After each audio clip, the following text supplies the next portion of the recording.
उनको सांत्वना दिया है कि आप लोग जिस तरह से कमांडर ब्रिगेडियर अशोक राउत और आपके लीडर हैं उनके साथ एक लामबद्ध होकर के एक साथ जुड़े रहिए। बहुत सारे नेता आपको भी तोड़ना चाहते हैं क्योंकि राज्यों में चुनाव है और चुनाव में हमारे बुजुर्गों की अहम भूमिका होती है। ऐसे सूरत में मैंने कहा तमाम लोग जुड़े रहिए। अहरा आपके लिए कुछ कर रहा है, लड़ रहा है और आपके हक अधिकार को जरूर दिलाएगा। जर्नलिस्ट महोदय, मैं 3-4 राज्यों की भ्रमण से आया हूँ। सभी जगह EPS 95 की मांग है, बुजुर्गों की मांग है। उसके जो कमांडर ब्रिगेडियर अशोक राउत हैं वो अपनी मांगों को लेकर के बार बार जंतर मंतर पे आकर के और फाइनेंशियल डिपार्टमेंट में जा कर करके वो मांग कर रहे हैं कि मेरा हक और अधिकार, मेरा ही जो पैसा है वो मुझे थोड़ा पैसा बढ़ा करके जहां 500-700 दिए जा रहे हैं उसे 3000 और उससे ऊपर कर दिया जाए।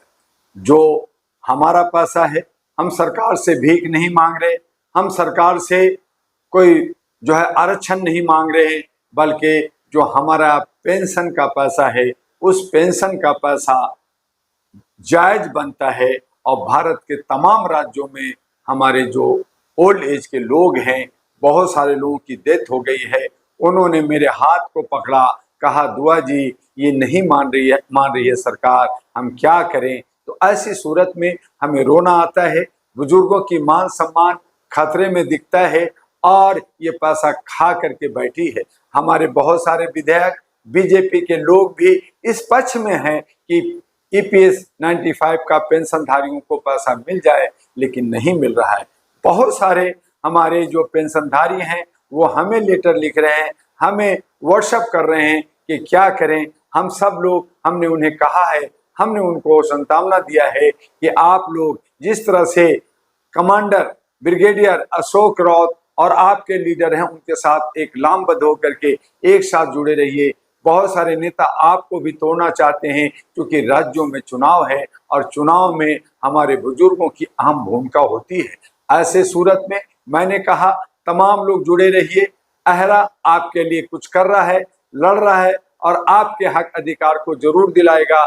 जरूरत है कि जो लोग हमारे संपर्क में नहीं है वो हमारे संपर्क में आए। और उसके लिए कहा था मैंने कि अहरा जो हमारे all India human rights association का U137 street number 3 near Lakshmi Nagar metro station gate number 4 Shakarpur Delhi 92 में आए। हम बैठ करके एक अच्छा स्ट्रेटजी बनाते हैं जिससे सरकार को झुकना होगा। सरकार को हमारे अपने पैसे जो हमारे पेंशन की मांग है इसमें हम किसी तरह का राजनीतिक नहीं करना चाहते हैं, बल्कि सरकार की वाहवाही और सरकार को साथ देना चाहते हैं।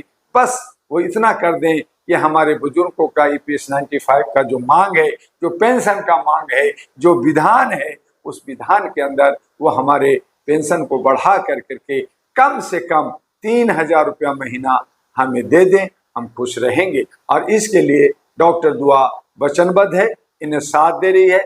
आप सब लोग हमारे ATV अहरा को वॉच कर रहे हैं, आप उसके सब्सक्राइब कर रहे हैं, ये हम आपका हमें आशीर्वाद मिल रहा है।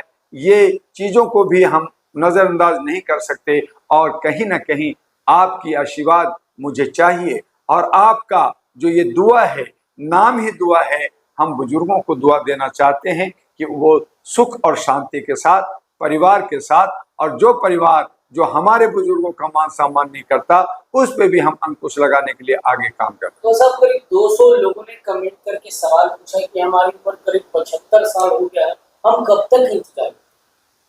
जर्नलिस्ट महोदय, 75 साल हो गए, बहुत लोग तो पेंशन के इंतजार में भगवान के प्यारे हो गए, वो दुनिया में नहीं रहे। तो आप उसके पैसा, उसकी उसकी जो है आपने बदुआ लेकर करके आप क्या कर लोगे। मैं अभी चेन्नई से आया, वहां अरबों करोड़ों रुपया जयललिता के पास, करुणानिधि के पास, स्टालिन के पास। करुणानिधि मर गए, जयललिता मर गए, रामचंद्रन मर गए, क्या लेके गए?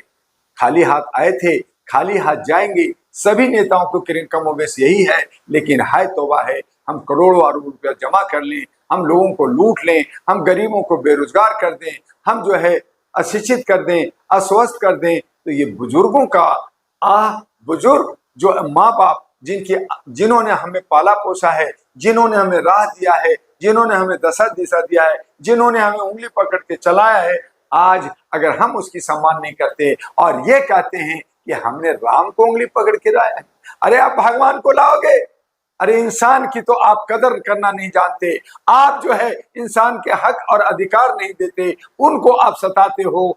तो ऐ मोदी जी, आप भी बुजुर्ग हो गए हो, आप भी 76 साल के हो गए हो, और आपको भी अगर रिटायरमेंट के बाद पेंशन चाहिए, आपके सारे नेताओं को पेंशन चाहिए, हमारे बुजुर्गों का पेंशन दे दो, बात खत्म। हमारी आवाज जो हम शोर मचा रहे हैं, जो बड़ी मुश्किल से 100-200 रुपए लेके ट्रेन में, बसों में आकर के आपके जंतर मंतर पे आवाज दे रहे हैं, आपके घर के पास आकर के, लेकिन आप हैं कि कान में कोटन डाल रखा है, आप हैं कि आपकी सरकार, आपके जो पदाधिकारी, आपके जो विभाग हैं, वो जो है आपके आदेश का इंतजार कर रहे हैं। आप आदेश दीजिए, हमारी मांगे पूरा कीजिए, हमारी आपसे कोई गिला शिकवा नहीं हो।